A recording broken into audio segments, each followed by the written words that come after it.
dergâhin odlanmayım.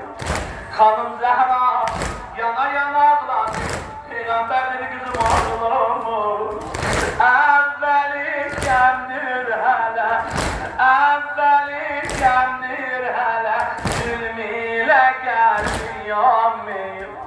Mühsünüzlük dolmayıptır, dergahın odlanmayıp. Geydi zülmiyle elinin kolları bağlanmayıp.